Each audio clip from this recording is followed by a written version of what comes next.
Hello, HMS Bobcats. Welcome back to another week.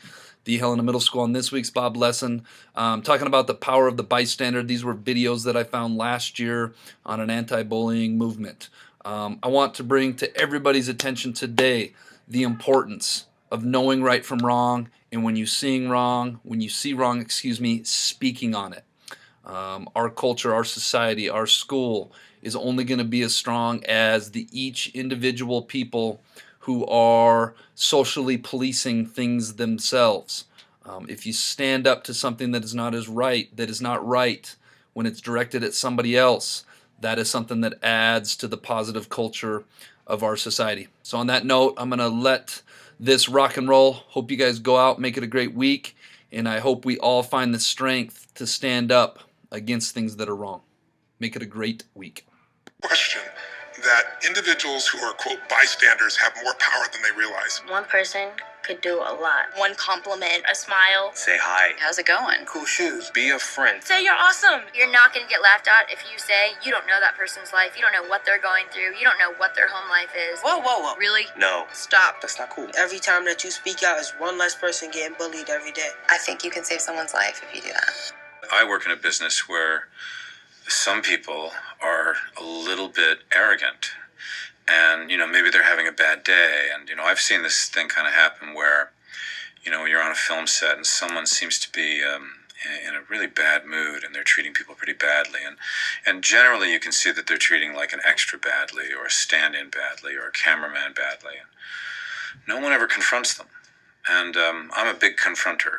I will generally call a meeting into my trailer with a producer, with either the person who's causing what I think is unnecessary tension and disruption, or being particularly mean. And I will say, look, I come here every day to try to be a part of creating an environment where we all can do our best work. And this behavior isn't going to fly. And what I often find is that it's when you confront someone who is behaving in that kind of bullying fashion that they're really stunned, because normally they can get away with it because everyone's just like, oh, they're in a really bad mood, and what are we going to do? Oh my God, I don't know, you talk to someone. And everyone's sort of whispering and sneaking around instead of walking up to that person and saying, what is your problem?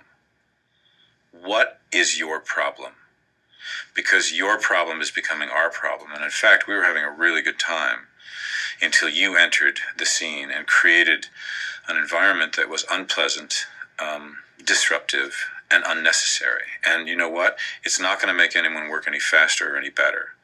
The ways in which you get people to work faster and better is to treat them as equals and to treat them as people who care about their work and you care about your work. And it's only when people come together that you can accomplish something.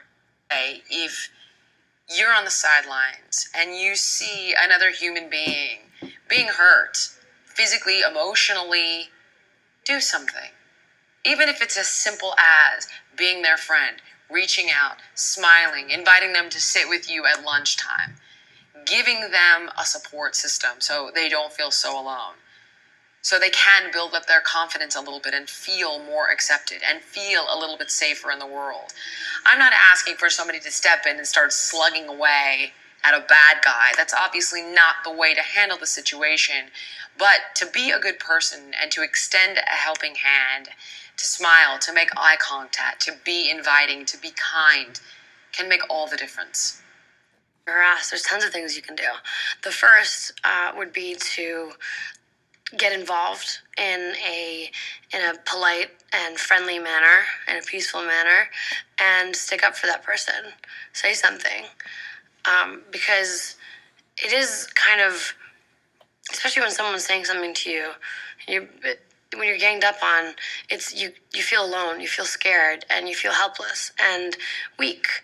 So support system, showing your support for someone else and feeling supported by people is one of the first steps and the biggest steps towards destroying and demolishing bullying altogether. And so that's why I think whether you know someone or not, it's incredibly important to know whether you would like something being said or done to you in the same kind of manner. And if you see that and it's not something you like, then get involved and get in there and help them. All right, this week's quote of the week comes from none other than the Reverend Martin Luther King Jr. And he said, and I quote, "Injustice anywhere is a threat to justice everywhere." And I love this quote so much, and I think it ties in perfectly with being a great bystander, because essentially what he's saying is injustice or disrespectful behavior anywhere, letting that be anywhere, is a threat to justice everywhere, is a threat to being disrespected by everyone. If you think about it like a garden, if you allow weeds or unwanted vegetation or weeds growing in your garden, if you let any of those take root in your garden, even if it's in the parts where it's not affecting the carrots or the cucumbers or the corn or whatever it is you're growing, eventually it's going to spread, and it's eventually going to take over your garden. It's going to choke out the good stuff that you want growing in your garden. It's going to steal all the nutrients from the corn, the tomatoes, the potatoes, everything you have growing in your garden. So essentially what this quote is saying is that we shouldn't let it happen. We should never condone it. We should never allow disrespectful behavior, because injustice anywhere is a threat to justice everywhere. All right, that brings us to this week's Jellybean Questions of the Week winners, who are Owen Gomez, Meds, Jasmine Lindsay, Ali Wallace, and McKenna Zeitz. The answer to last week's Jellybean Question of the Week was the letter M. This week's Jellybean Question of the Week is, if you were running in a race and passed the second place person, what place are you in? If you think you know, submit your answer to the Bob Box no later than Friday. All right, Bobcats, let's go out and make it a great week.